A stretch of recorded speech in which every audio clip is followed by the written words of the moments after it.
Итак, повлияла ли статистика на количество пожаров в республике, то есть повлияла ли самоизоляция на количество пожаров в республике Башкортостан? Об этом мы узнаем у гостя нашей студии. С нами на связи начальник заслуженный спасатель Российской Федерации, начальник противопожарной службы Госкомитета Республики по чрезвычайным ситуациям Раис Арсланов. Раис Мазгарович, доброе утро! Доброе утро. Раис Мазгарович, вот скажите, пожалуйста, первый вопрос я, в принципе, уже озвучила. Самоизоляция, время, когда многие находились, большую часть своей жизни дома, это как-то повлияло на то, что количество пожаров увеличилось или, может быть, уменьшилось? Вот о чем говорит статистика?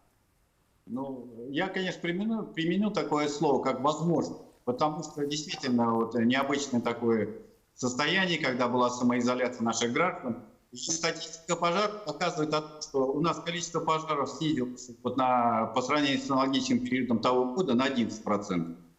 Слушайте, это хорошая статистика, хорошие цифры. Да, и травмированных на 16% у нас при пожарах тоже снизилось количество. То есть гибель людей снизилась при пожарах.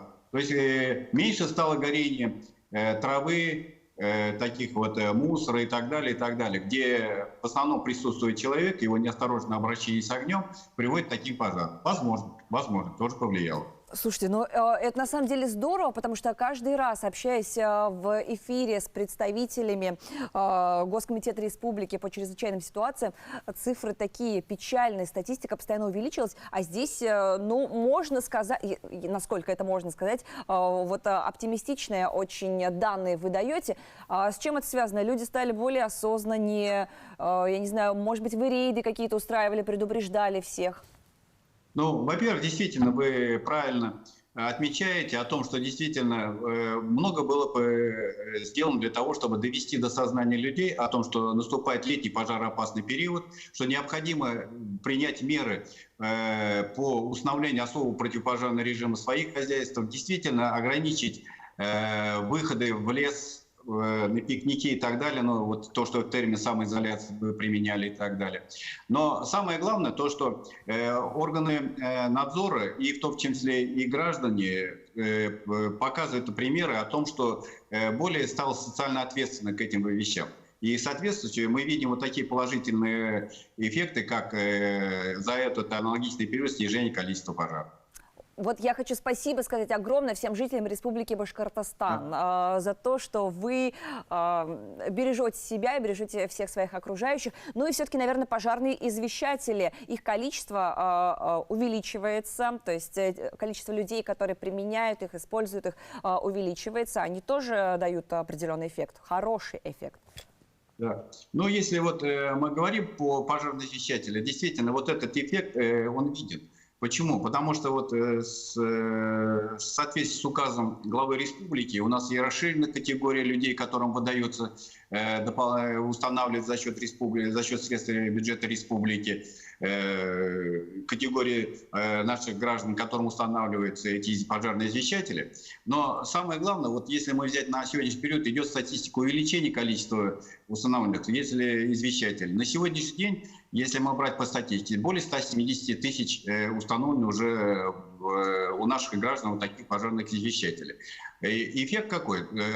За этот период уже около 400 человек, подчеркиваю, было спасено в результате срабатывания этих извещателей. Из них, отметить надо отрадное, из них 155 детей.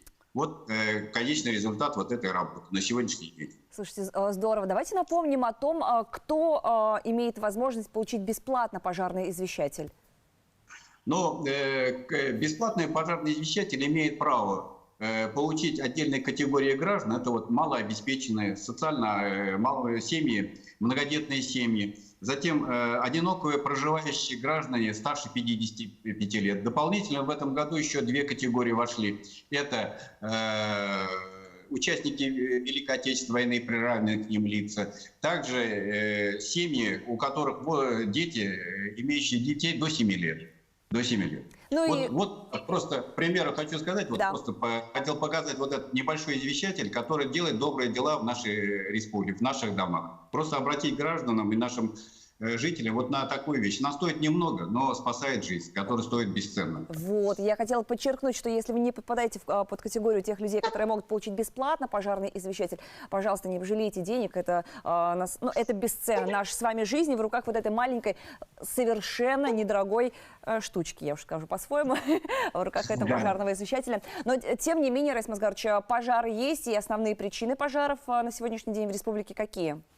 Но это, мы считаем, сегодня по статистике, это неосторожное обращение с огнем, нарушение правил эксплуатации электроустановок, электрооборудования, вот, является основной причиной пожаров сегодня в республике. С 30 апреля на территории Башкортостана введен особый противопожарный режим. Вот что это значит? Ну, особый противопожарный режим вводится на территории республики, и действительно оно предполагает, и он с 30 апреля по 12 мая был введен, он предполагает о том, что это отказ от посещений граждан, посещения лесов, разжигание костров, сжигание мусора на территории своих даже частных домовладений, даже под контролем запрещается. В соответствии, если граждане не выполняют такие требования, то кратно увеличивается размер и штрафа для юридических, физических лиц и так далее. Ну вот, как раз дачный сезон ведь начался.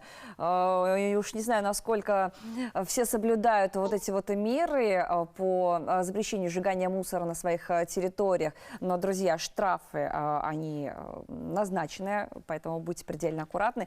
Меры предосторожности, которые нужно соблюдать на своем дачном участке. Слушайте, а что, действительно вообще мусор сжигать нельзя? Даже в какой-нибудь бочке железной, металлической? Ну, если правила пожарной безопасности, они устанавливают определенные требования к обустройству таких мест. Это возможно, я еще раз говорю, подчеркиваю, если в период особого противопожарного режима, эти действия категорически запрещены. Ну и само собой, для того, чтобы произвести сжигание мусора на своей территории, должна быть определенная металлическая емкость, должны быть первичные средства пожаротушения, вода, бочка и так далее, и так далее. Должна быть и бетонированная площадка, и определенное количество мусора, которое возможно сжигание периодически. И самое главное, обратить внимание на погодные условия. То есть в условиях сильного ветра, как вот сегодня ожидается, например, сильный ветер, но уж сами должны понимать о том, что такие вещи нельзя непозволительно делать даже в такой период. Спасибо вам огромное. Заслуженный спасатель Российской Федерации, начальник противопожарной службы Госкомитета Республики по чрезвычайным ситуациям Раис Арсланов был сегодня вместе с нами. Раис Мазгарович, вам хорошего рабочего дня.